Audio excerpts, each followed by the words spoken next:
IQ level बढ़ाने के लिए हम आपको बताए भी रहेंगे। गिन के 42 दिन में आपका आईक्यू लेवल तेज हो जाएगा। 21 दिन के अंदर अगर आपका दिमाग कभी किसी चीज को रिवाइज मार दिया ना, तो फिर वो भूलने नहीं देगा अगले 2 महीने। ब्रेन का सबसे महत्वपूर्ण हिस्सा जो होता है सेरिब्रम होता है।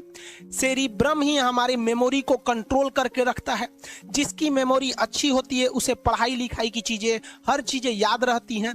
तो इसको नापने का भी कोई ना कोई एक यूनिट होना चाहिए ना। जैसे हम आपको गेहूं देंगे तो तुरंत ही उसको किलो में नापिएगा, चावल देंगे तो किलो में नापिएगा, कपड़ा देंगे तो मीटर में नापिएगा, गैस देंगे तो वॉल्यूम में नापिएगा, एमएल में नापिएगा, लीटर में पानी नापिएगा। उसी तरह से हम कितना देर याद रखते हैं इसको काटेक्स में नापते हैं। जिसका काटेक्स ज्यादा उसको कहते हैं कि ससुरा बहुते इसका दिमाग तेज है, यानी इसका आईक्यू लेवल ज्यादा है। और जिसका काटेक्स यानी याद रखने की क्षमता कम है उसे कहते हैं कि इसका काटेक्स कम है, यानी आईक्यू लेवल इसका कम है। समझ में आ गया कि नहीं आ गया? किसी को दिक्कत? अब हम आपको एग्जांपल देते हैं। आपकी लाइफ में बहुत सारे टीचर आए। कुछ टीचर आपको नोट्स खोल के पढ़ाते हैं। कोनो किताब उताब नहीं है जी यहाँ? कोनो किताबें नहीं, खाता बुक वे देना यहाँ, इसी को समझा देते। देख, ये हिसाब किताब वाला किताब है। दिवाली के समय हिसाब किताब फाइनल होता है ना, सबका सैलरी उलरी का। तो कुछ टीचर को देखिएगा ना, तो ऐसे एक किताब लेके रखे रहेंगे लोग और इसी में देख के पढ़ा देंगे। बाबू देखो, नर्वस सिस्टम का 2 पार्ट होता है, 2 ना 3 होता है। नर्वस सिस्टम का 3 पार्ट होता है। ऐसे लोगों का मतलब ये खाता बुक रख दो भाई, इसका हिसाब दिवाली में हो जाएगा। तो ये ऐसे लोगों का इस आईक्यू लेवल कम है। लेकिन कुछ लोगों को देखेंगे आप, उनको किताब उताब से मतलब नहीं होता है। जैसे आप इलाहाबाद यूनिवर्सिटी कभी जाइए तो देखिए, या बड़े टीचर आईआईटी वगैरह जाएंगे, बहुत एकदम टीचर आते हैं आराम से, कोई नोट सोर्स कुछ नहीं, आया पढ़ा रहा है, चालू किया, एकदम मस्त एंजॉय करके चला गया। तो इनका आईक्यू लेवल ज्यादा होता है। आईक्यू लेवल बढ़ाने के लिए हम आपको बताए भी थे, दिमागीन खाइए, अच्छा रहता है। एक ही तरह की सोच मत सोचिए, अच्छा रहता है। आईक्यू लेवल कैसे बढ़ाएंगे तो याद रखिए, आईक्यू लेवल बढ़ाने के लिए सोने से पहले का आधा घंटा बहुत जरूरी होता है। सोने से पहले आधे घंटे दिन भर में जितना काम किए उसको सुबह से रात तक देखते रहिए। एक बार रिवाइज मारिए कि सुबह उठे थे, ये किए थे, इसके बाद पढ़े थे, क्या क्या पढ़े थे। खान सर ये पढ़ाए थे। आप कहीं मैथ पढ़े होंगे, उसको सोचिए मैथ में क्या पढ़ाया गया था। खटाखट खटाखट आपको सोचना ही है ना, सोचने में कितना टाइम लगता है, खटाखट। तो अगर इसको रिवाइज करते रहेंगे, गिन के 42 दिन में आपका आईक्यू लेवल तेज हो जाएगा। फिर आप कहेंगे कि सर जी हमरो बिना किताब का याद हो गया। और अगर यही खत्म हो जाएगा तो क्या कहिएगा, आपका भी आईक्यू लेवल गिर जाएगा। आप टॉपिक भूल जाते हैं, मतलब आपके दिमाग में दूसरा टॉपिक चलता है।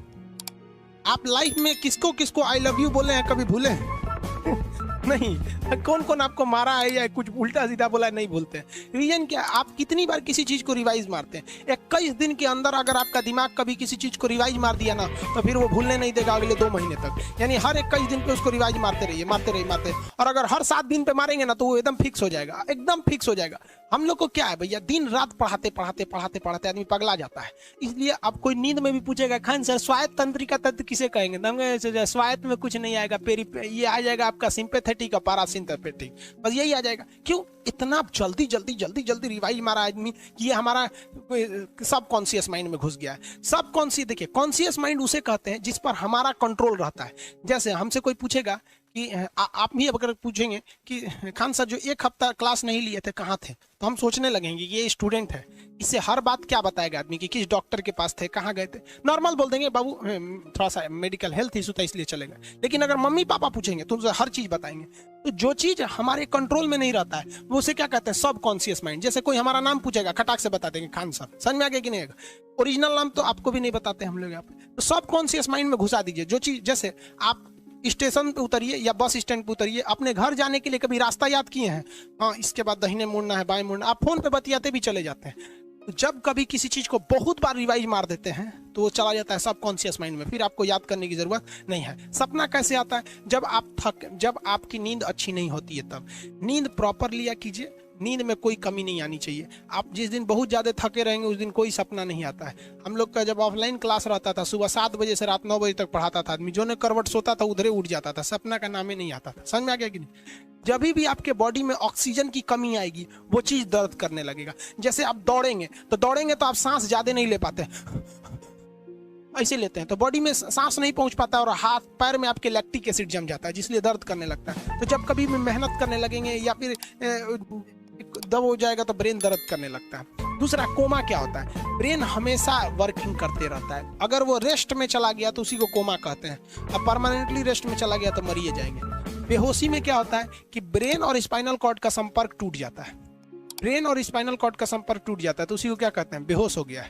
पानी उन्हीं छिड़केंगे ना तो स्पाइनल कॉर्ड में उसमें संपर्क जुट जाएगा, लेकिन ब्रेन और स्पाइनल कॉर्ड काम ही नहीं कर रहे हैं तो कोमा में चले गए। कोमा को हाफ डेथ कहा जाता है, आधा मरा हुआ व्यक्ति है। जो व्यक्ति कोमा में चला जाता है ना, कोई जरूरी नहीं है कि वापस आएगा ही आएगा, लेकिन बेहोश है तो कोई दिक्कत नहीं, पानी फेंकिए मार देगा। उसको कहते हैं लोग बिहार में लोग दांत लग गया, फीट मार दिया, पानी फेंकिए सही हो जाता है।